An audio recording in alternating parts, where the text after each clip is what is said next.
uh, what we believe about love relationships, how we behave in love relationships, and what we feel in love relationships are the three areas to really get into the meat and potatoes of what people learn from these experiences.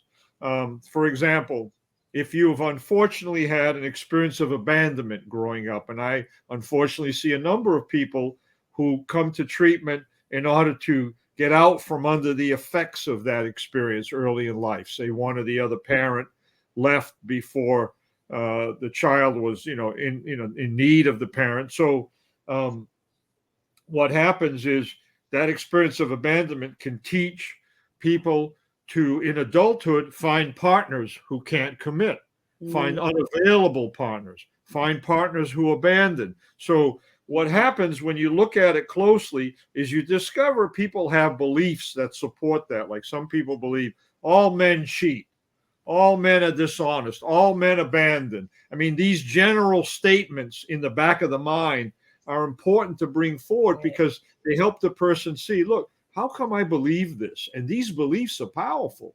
They can influence how we behave, for example, in a love relationship. And the behavior is important. For example, a person exposed to abandonment when they were young might abandon their partners, almost as Yeah. if it's just a familiar, by the way, the root of that is family, a familiar pattern. Mm. Or you can find partners that abandon you.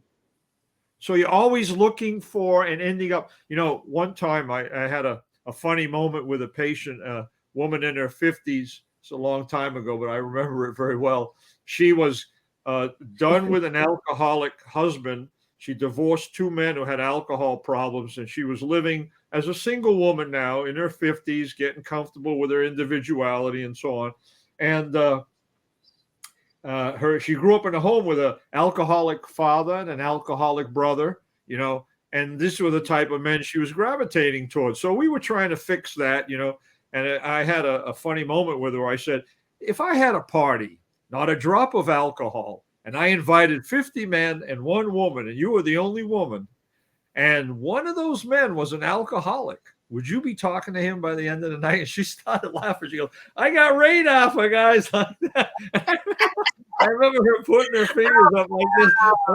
I said, wow, isn't that's like a mysterious thing? But that's the result of the kind of learning I'm talking about. When learning takes place unconsciously and we're not aware of it, Mhm. it sits in the back of our minds in what I call in the book the psychological love life. The psychological love Right. life is the place in our minds that where these learned experiences sit. They're in the background. They're informing, they're shaping our love life experiences, what we expect, how we act.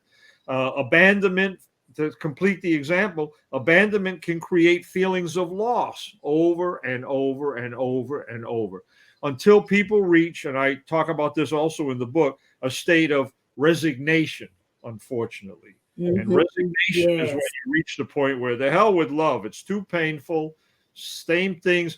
There's only abandoning men out there, or there's only cheating men out there. Like, I'm not aware that I'm only finding these people because that's what's familiar. And now I'm at the point where I think that's all that's out there.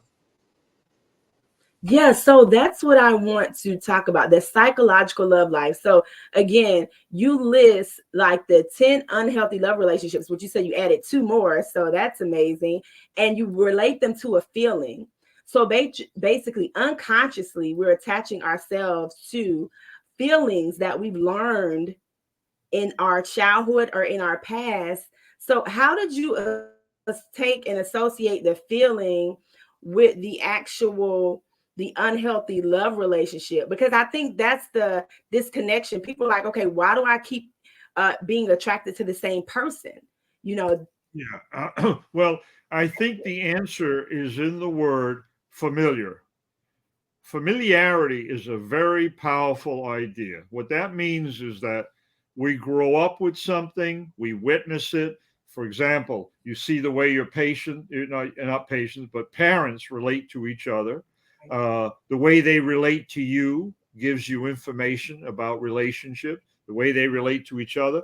We can even be taught sometimes by the elders in our family telling you what type of person to love, or giving you examples of what a good love relationship should be. So we're really bringing in all of this learning, and it consists of a familiarity. So we human beings gravitate towards what's familiar. That's what we do, especially when we're not conscious. So in the book, the second half of the book, I talk about the good news, which is the unlearning method. And it's a method of 3 steps that I offer people that allows them to begin the journey of consciousness. Because consciousness, the 2 biggest assets we human beings possess is learning and consciousness. And they're right by each other, because consciousness permits us to unlearn something we've learned that's unhealthy, but we got to become aware of it. And it's very tragic when you're not aware of something you've learned that's unhealthy. Very tragic, because that learning can consume your entire love life. And that's a problem. That's a real big problem. I write blog posts, in my website, lovelifelearningcenter.com, where I try to have like an online library. There's over 300 articles there for people to get information about how they should handle a love life problem or another, And every once in a while I write a post that gets some attention, a lot of commentary, which I read and learn from. So I wrote a post a while ago, how to live without love in your life. Boy, oh boy, what a tsunami of commentary I got. I even changed the post twice because I learned some things from the commentary, But I discovered in that commentary that there were so many people out there that had reached the point of resignation, good-hearted people with a desire for love in their lives, but are disappointed because of multiple disappointments, creating similar problems in their love life, reaching the point where I'm sick of being hurt. I don't want to be hurt anymore. So that's how I would answer your question. I think becoming aware of what's familiar. And what's interesting? I've had people in my practice, right, get into the unlearning method. Well, let me tell you what the steps are first before I give you more examples. The 3 steps of the unlearning method are identifying these experiences, these 10, 12 experiences that you've been exposed to, and what they've taught you. Okay. Once you have an image of that, and I wrote the book to help people put together a beginning understanding of what they might have learned. So there's places to write in stuff and use it as a guidebook. So once you have a general sense of what experiences have I had that have gotten into my love life, and what has it taught me that's unhealthy, then you go to step 2. Step 2 is another wonderful quality we human beings have, Dominique. We can challenge ourselves. It's like, in addition to having relationships with people, the word relationship also applies to how you treat yourself, how you relate to yourself. It's in the language. I was beside myself yesterday. Oh, wait a minute. There's 2 people in there.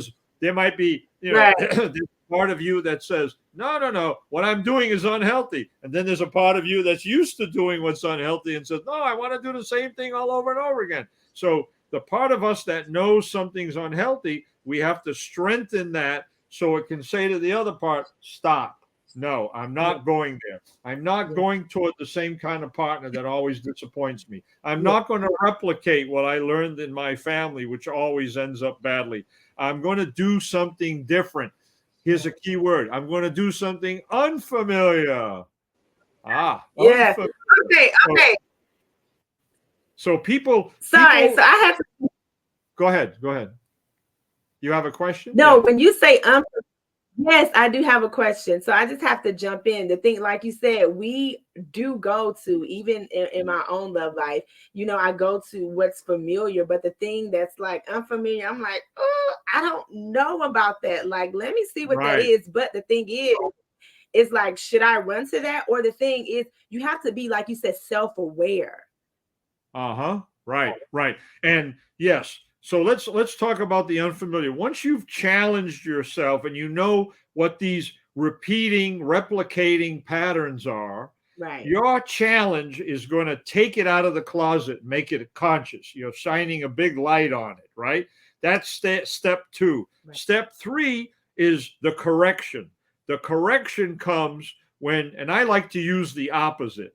You look for the opposite. You look for what's unfamiliar because you know and you've thought it through. The unfamiliar is healthier, but a little scary sometimes because I'm not used to that. I had a woman tell me a while back, and I hear this quite a bit. A woman said to me, you know, I'm familiar with unavailable men. I'm unfamiliar with available men. They scare the bejesus out of me. And I said, why? And Those are the ones that should be question why is a good one because people can then. She started thinking, I don't know. I don't know what to do with a man like that. What do I do? He's available.